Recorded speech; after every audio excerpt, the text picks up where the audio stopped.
আসসালামু আলাইকুম। আজকে তৈরি করে দেখাবো রাজকীয় স্বাদের ডিমের কুরমা। এই ডিমের কুরমাটা সাদা ভাত, পোলাও কিংবা রুটি যে কোনো কিছুর সাথে অনায়াসে খেতে পারবেন এবং খুবই অল্প সময়ে তৈরি করা যায়।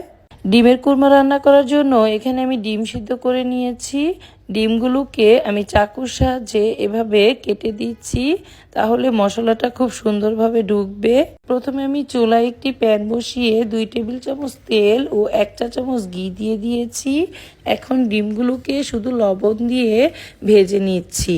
খুব বেশি ভাজার প্রয়োজন নেই। 2-1 মিনিট শুধু এপাশ ওপাশ নেড়ে চেড়ে নিলেই হবে, তারপর নামিয়ে নিলেই হবে। আপনারা চাইলে এই ডিমটা শুধু সিদ্ধ করে কাঁচাও ভুনা করতে পারেন। এখন আমি ডিমগুলোকে উঠিয়ে এক সাইডে রেখে ওই তেলের মধ্যেই 1/2 কাপ পেঁয়াজ, 4 টুকরা আদা, 1টা রসুন, 6টা কাঁচামরিচ দিয়ে দিয়েছি। এগুলোকে আমি ভেজে নিচ্ছি। যখন কিছুটা ভাজা হয়ে যাবে তখন আমি এখানে 2 টেবিল চামচের মতো কাজু বাদাম দিয়ে দিচ্ছি। বাদামটাকেও আমি ভেজে নিচ্ছি। এগুলোকে নামিয়ে ঠান্ডা করে আমি একটা ব্লেন্ডারের জারে নিয়ে নিচ্ছি। এখন আমি এখানে দিয়ে দিচ্ছি 1/4 কাপ পেঁয়াজ বেরেস্তা আর 1/4 কাপ দুধ দিয়ে আমি খুব ভালোভাবে ব্লেন্ড করে নেব।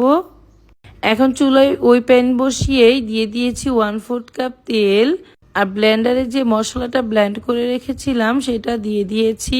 চুলার আঁচটা মিডিয়াম টু লোতে রেখে মশলাটা খুব সুন্দরভাবে ভেজে নিচ্ছি। 2-3 মিনিট যখন ভাজা হয়ে যাবে তখন আমি এখানে একটু পানি দিয়ে দিচ্ছি। আমি ব্লেন্ডারের জারটাই অল্প পানি দিয়ে ধুয়ে পানিটা দিয়ে দিয়েছি। বেশ কিছুক্ষণ এভাবে নেড়ে চেড়ে তারপর আমি এখানে আর কয়েকটা মশলা দিয়ে দিচ্ছি।